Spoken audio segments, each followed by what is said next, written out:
ولا إله إلا الله الله أكبر سبحان الله والحمد لله ولا إله إلا الله الله أكبر. Alhamdulillah, alhamdulillahi rabbil alamin.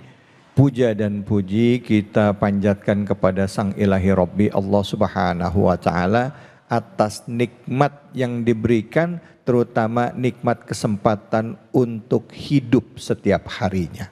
Kadangkala kalau bicara nikmat rezeki orang selalu hitungnya materi. Betul apa betul, Bu? Padahal bisa hidup aja udah jadi satu nikmat. Nah, bicara mengenai kenikmatan, nikmat itu akan ditambah kalau kita syukuri. Begitu juga di dalam rumah tangga. Berapapun yang didapatkan oleh suami harus kita syukuri. Nah, kadangkala ini juga jadi satu permasalahan di dalam rumah tangga. Saya mau coba mengkaitkan sebenarnya dengan ayat 36 ini. Banyak pertanyaan saya kalau kita ngelihat tafsirnya ya, itu ya. Kenapa kok dari habis bicara mengenai hubungan rumah tangga, lalu Allah mengingatkan untuk kita tidak menyekutukan Allah dan berlaku baik kepada kedua orang tua, karib kerabat, anak yatim dan orang-orang miskin. Nah, Allah tidak menyukai orang yang sombong lagi sangat membanggakan diri. Nah, bicara mengenai ayat ke-36 ini, kita sudah hadir ya, guru kita kembali lagi Al-Mukarram Al-Ustadz Randy Tanjung yang akan menyampaikan terjemah dan juga tafsir dari surah An-Nisa ayat ke-36 dan hubungannya dengan tadi ayat sebelumnya mengenai suami dan istri di dalam rumah tangga. Silakan. Terima kasih. Assalamualaikum warahmatullahi wabarakatuh. Waalaikumsalam warahmatullahi wabarakatuh. Bapak, Ibu, para pemirsa Cahaya Hati Indonesia iNews TV yang saya hormati dan muliakan, kita lanjutkan. Surat An-Nisa ayat 36. Bismillahirrahmanirrahim. Wa'budullaha wa la tusyriku bihi syai'aw wa bil walidaini ihsana. Allah memberikan sebuah perintah kepada kita untuk menyembah kepada Allah Subhanahu wa taala. Karena hidup kita di muka bumi ini tidak ada tujuan lain kecuali kita menyembah kepada Allah Subhanahu wa taala. Maka hiasi rumah tangga kita ini dengan sebaik-baiknya untuk mendekatkan kita kepada Allah Subhanahu wa taala. Ketika rumah tangga kita dihiasi dengan beribadah kepada Allah, seorang suami mengingatkan kepada istrinya untuk dekat dengan Allah, seorang istri pun sama mengajak kepada anak-anaknya untuk dekat kepada Allah, maka nanti akan timbulnya keberkahan di rumah tangga kita. Alhamdulillah. Ibu, Bu, makanya ibu terkadang kita ketika membangunkan anak untuk sholat subuh terkadang suka enggan. Ibu lebih takut anaknya terlambat datang ke sekolah ketimbang anak tidak sholat subuh. Betul nggak? Giliran bangunin sholat, ya kesian masih ngantuk banget. Betul? Giliran bangunin sekolah, cepet-cepet tuh. Nak, bangun nak. Kamu nanti telat. Nah, terkadang kita seperti itu. Akan tetapi ketika kita menjaga ibadah kita, keluarga kita, insya Allah nanti akan menimbulkan keberkahan di rumah tangga kita. Allah menyuruh kepada kita untuk menyembah kepada Allah, sekaligus tidak boleh mempersekutukan Allah.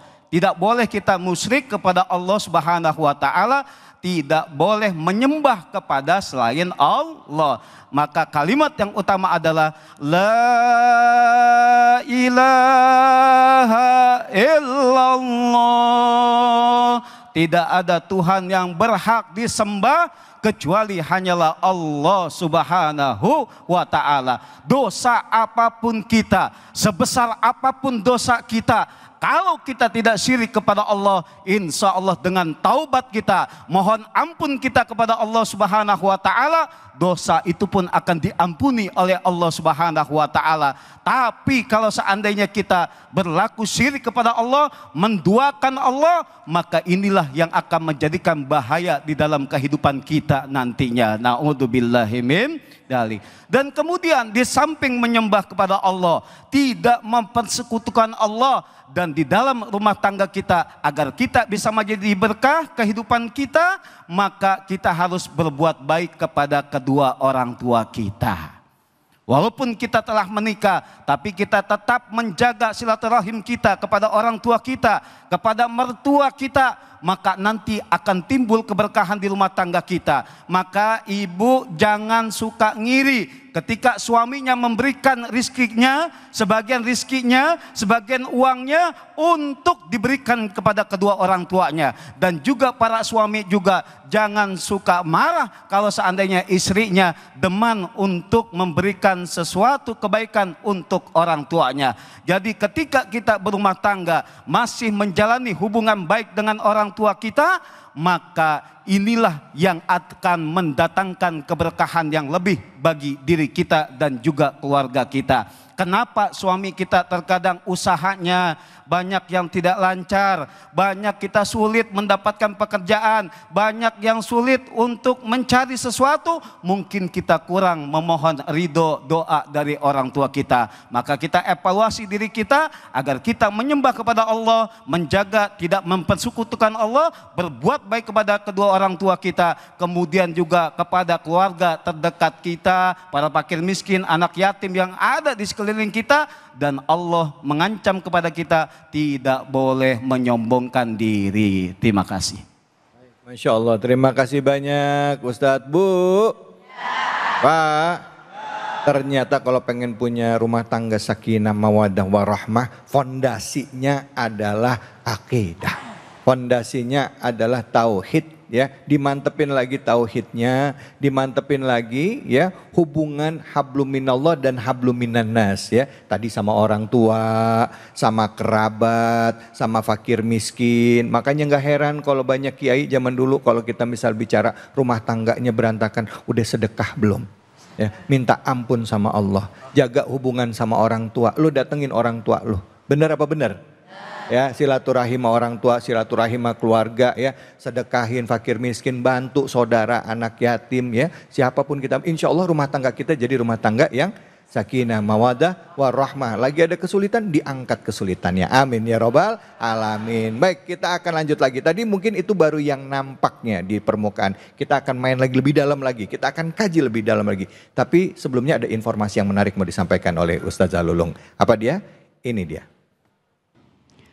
Mukena dan sejadah adalah teman kita dalam beribadah. Kita membawanya kemana-mana, menemani setiap doa dan sujud kita. Tapi seringkali nih ya, karena sering dipakai keringat menempel, sehingga menimbulkan bau apek saat sholat. Bukan ketenangan yang hadir, melainkan rasa risih. Ya, hati pun jadi susah untuk benar-benar khusyuk. Nah, agar ibadah lebih tenang dan nyaman, saya sih selalu pakai kispray kasturi suci untuk alat sholat ataupun untuk menyetrika pakaian. Dan ibu-ibu harus tahu, kispray kasturi suci wanginya seperti wewangian yang ada di tanah suci. Nah, ini wangi kasturi dalam beberapa hadis dijelaskan sebagai salah satu wewangian yang digemari oleh Nabi Muhammad SAW. Nah, sebagai seorang muslimah dan sebagai seorang muslim, pakai wewangian itu sangat dianjurkan. Karena Rasulullah telah bersabda, jika seseorang ditawari parfum, hendaknya jangan menolaknya, karena memiliki aroma yang baik dan mudah dipakai. Nah, itu adalah hadis riwayat Muslim.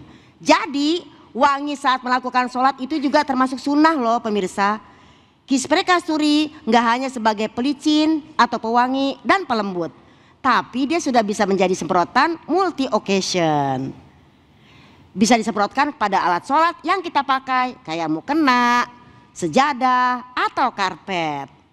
Jadi pas sujud kan hidung harus nempel ke sejadah, ibadah pun jadi lebih nyaman dan khusyuk. Nah, cara semprotnya seperti ini ya ibu-ibu sayang.